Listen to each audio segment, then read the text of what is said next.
Howdy there, folks. How are y'all doing? My name is Reese, and welcome to a follow-up to a video that I uploaded recently covering this product, the Wii to HDMI adapter. I did an episode of Is It Worth It? And we concluded that yes, if you need one of these, it is worth it. But I had a lot of questions asked to me in the comments of that video that I did not address in the video, and I thought that rather than, writing the same reply again and again and again and again, I would just go ahead and make like a follow-up Q&A video. So I've got my tablet with a series of 7 questions and then a bonus at the end.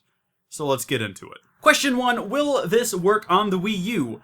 Yes, it will work on the Wii U. The Wii U has the same analog output as the Wii, but why would you want to do that? The Wii U also has a built-in HDMI output, fully capable of 1080p. You can plug that into your Wii, but why?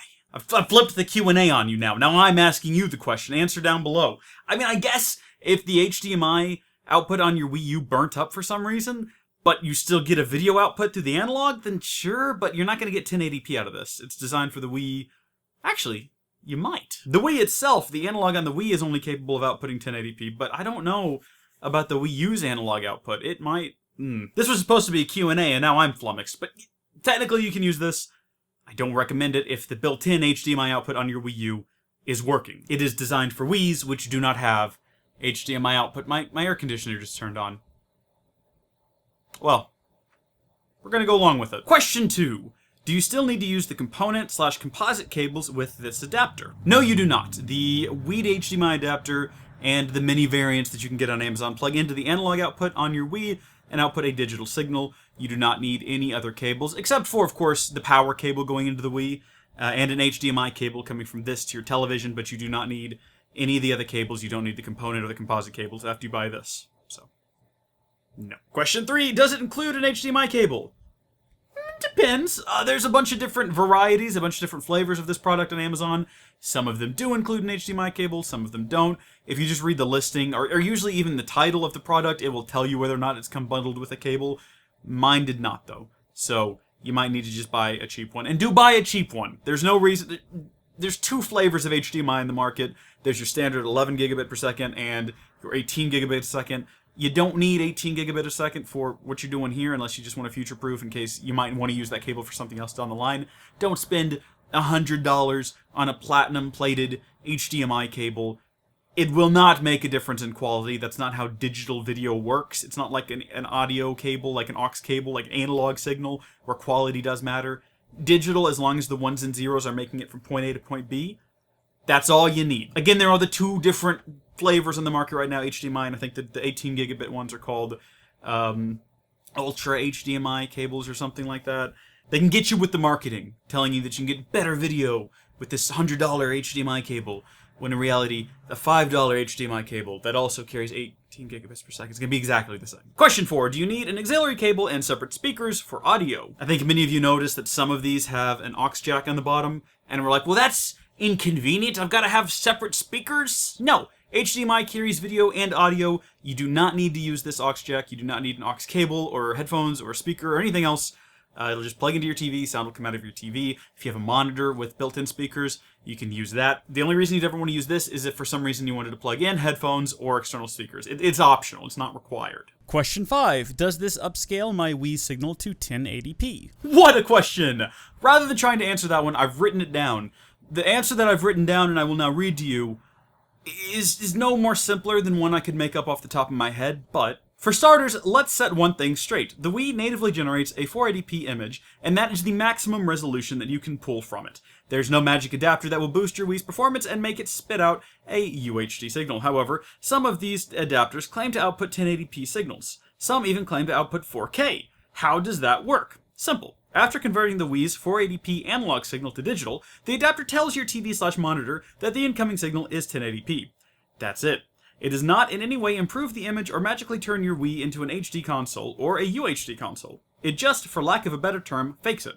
Comparing one of these adapters to 1080p outputs next to the Wii's...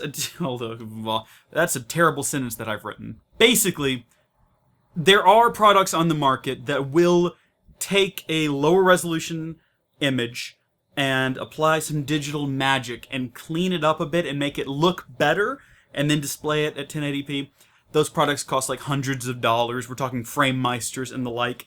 This costs like 10. This isn't doing that. This is taking the 480p signal and it's telling the TV it's 1080p. It's taking that 480p image and it's just dragging it out to be a bit bigger. It's like if you took a low resolution image, like a 480p image, you put it in Photoshop, you grab the corners, and you dragged it out to fill a 1080p canvas. If you export that file is now 1080p, but the actual image itself has not gained any additional data. It's still 480p, it's just the pixels are now enlarged, and it's hard to explain, but that's what's happened. I've actually got a note at the end of this video about that though, so we'll come back to that. Question 6. If the video quality is the same as the Wii's component cables, why even bother with one of these adapters? I think that I explained this pretty well in the last video, but just in case you were confused for any reason, yes, it's the exact same quality on the HDMI adapter that you would get using just the component cables. If your TV has component cables, you don't need to use this. However, if your TV maybe doesn't, if it's a newer one, doesn't have component input, this is obviously a great option. Also, if your TV has component inputs that introduce lag, for instance, the TV I have in my bedroom, it has a lot of lag in it because when you plug in those component cables, your TV is digital. So it has to convert. It uses something called an analog to digital converter to convert those analog signals into a digital signal that it can then send to the screen. The problem is the one in my TV is very slow and it adds a ton of latency, lots of input lag. If you move around, you'll see that it takes a second for the TV to process that analog input and convert it to digital and display it. This does that much, much quicker. It's the same process. It takes the analog signal out of the Wii, converts it to digital, and spits it out to the TV. It just does it much, much faster. So those are the two reasons. If either you don't have a component input or your component input on your TV or monitor is very, very laggy, that's why you would want to get one of these. Or if you have a Wii U and you don't like the HDMI output on there for some reason. That one still confuses me. Question 7. Gamecube. Someone just asked that with a question mark. Gamecube? There are HDMI adapters that you can get for your Gamecube. Those cost like $150 though, so if you're asking, hey, I don't know why I keep putting this down, I have to keep picking it up. If you're asking, hey, can I plug this into the back of my Gamecube? No, you may not. It's a completely different connection.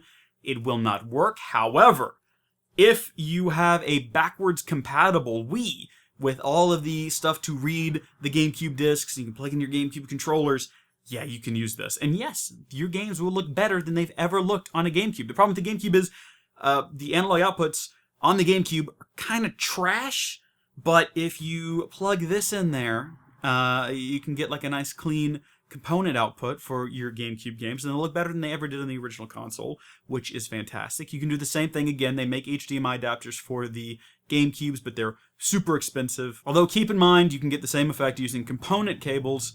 This will not make your Gamecube games look better than with the component cables on the Wii.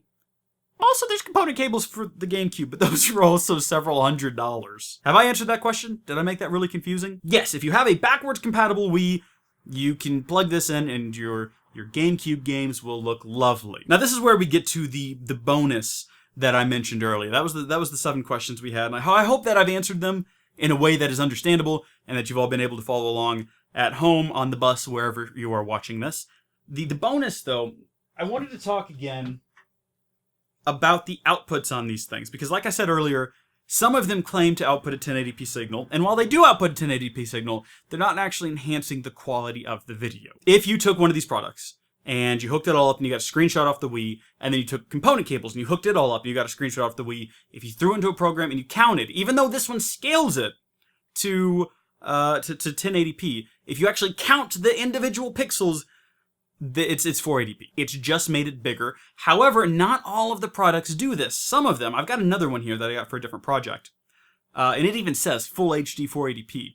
This one takes that analog signal, converts it to digital, but it doesn't output 1080p. It outputs the native 480. So instead of stretching it to fill the screen like this one does, this one outputs the native resolution. Now when I say to stretch to fill the screen, if you plug this into a 1080p TV, it's going to take that 480p signal and stretch it to fill the screen. It's going to do the same thing this does. It's going to scale it, except for it's going to do it with the TV's hardware instead of this. You might have varying results with that. Also with this one, because it does put out a 480p signal, some new TVs, like very new TVs, have dropped support for lower resolutions. So if you're using this with a very new TV, there's a likelihood that it'll see that 480p signal, will not be able to scale it, and just say that there's no connection or that there's an error. I've had this problem with my capture card that I use. I have a 1080p capture card, and when I hook it up using this adapter that spits out the native 480p signal, it's just like, what?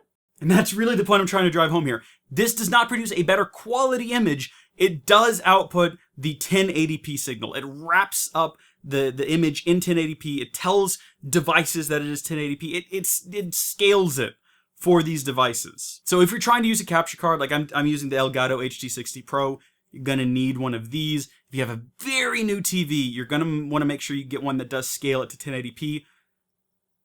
I'm really bad at explaining these sorts of things to people. I'm sort of the only tech person in my family, and I am woefully bad at teaching people things. I also can't construct sentences.